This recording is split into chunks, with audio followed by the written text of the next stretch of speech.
Hello and welcome to Whisky.com, where fine spirits meet. And today we have a new gin on our cask, and it's called the Lussa Gin. And for people who are very well aware where everything is in Scotland, is they know Lussa is kind of a place in on the Isle of Jura. I don't know if it's also a kind of a village or a couple of huts or a couple of houses, but there is Lussa Bay, there's Ard Lussa Loch, then we have the Inver Lussa, and I think there's also the town called Lussa, but I'm not quite sure about that. And that is a bit like in the middle or a bit above the middle on the Isle of Jura. So in the very south you have the hotel, you have the other distillery, you have some houses and most of the inhabitants of the island. Then you have Talbot, and then you have Lussa, and then you go up to the north. I think there are one or two houses left, and then you have the coastline where you can see the Corrie Bracken. And on the island you have the pubs, and you have a lot of wilderness. 200 inhabitants and I think 5,000, 6,000 deer. So it's a very remote, wild island with a lot of wilderness. And this is where the inspiration came for three women.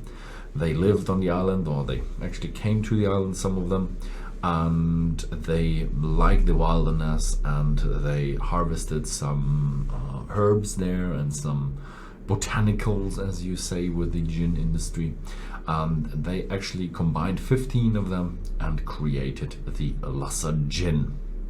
They have they called it Jim, and now they are distilling the Lussa Gin. Actually, they did the first Lussa Gin 5 years ago, and now it's getting bigger, and now to the international markets, and therefore here on my cask. So let's have a look at the bottle. It's 42% ABV, 15 botanicals, all from the Isle of Jura or the surrounding coast. And when you visit their website, you can see some of the botanicals. I think they grow as well. And but still they have tons of very strange sounding stuff that they put in here. And they say it's a very oily and zesty and fresh gin. So I like it. Sounds good to me. It's a plastic cork, so nothing can go wrong here with the cork. And let's see how the gin performs in the nosing. Ooh. Now I really got a little bit of a juniper note. In the first smell, I didn't have any juniper. It was all herbs and all zesty oiliness. A little bit of spices as well. I know they do in coriander. So, but they have a lot of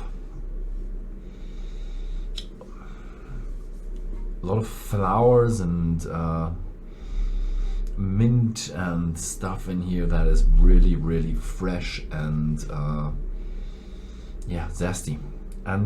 But the strange thing is that it's not a very fresh and like a window cleaner lemon type fresh, but more of a botanical green garden house fresh. Like you walk into the botanical garden in the herbs section, and that's how the greenhouse smells. That's what it reminds me of. I like it.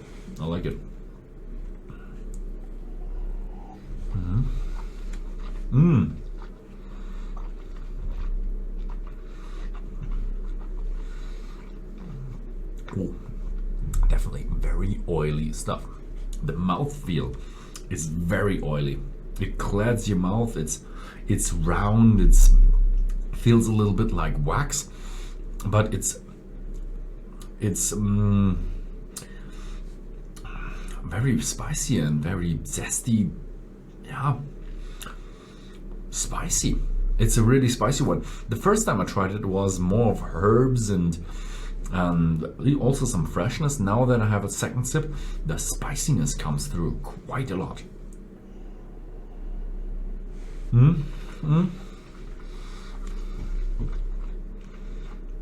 It's not that juniper heavy. It's not a classical juniper type of gin, but with a lot of botanicals and a lot of different botanicals. So, and very much oiliness. I'd really like to know how they distill. Do they do a really fine distillery to get it so round, or do they do very fast to get all of the oils also out of the botanicals? Very strong and very hot, but yeah, we never know. I might visit them at some point of time. Let's see how it does in the gin tonic.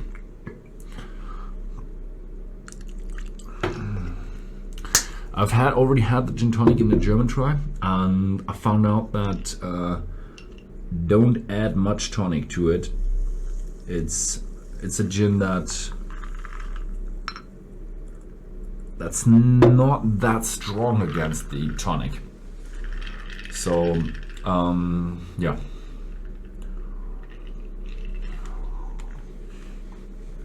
Oh, much better.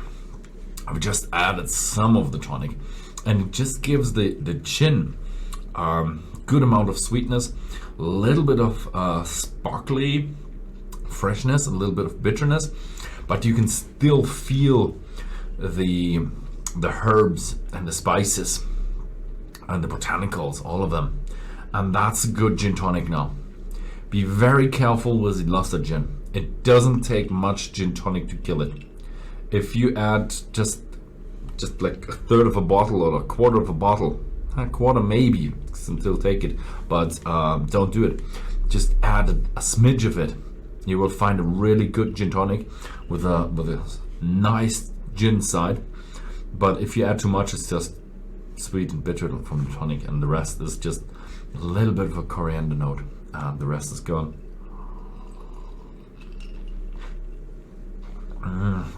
But like that, oh, it's awesome. It's a wild mixture of everything with that sensation of having a tonic in it and the refreshingness.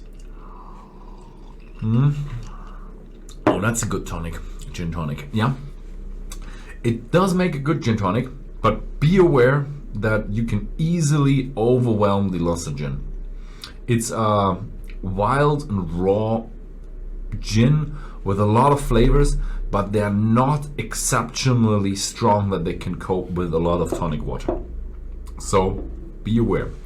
Yeah, that was it. I like it, and hopefully I will be able to visit it some point of time that I can see how the Lussa Gin is made.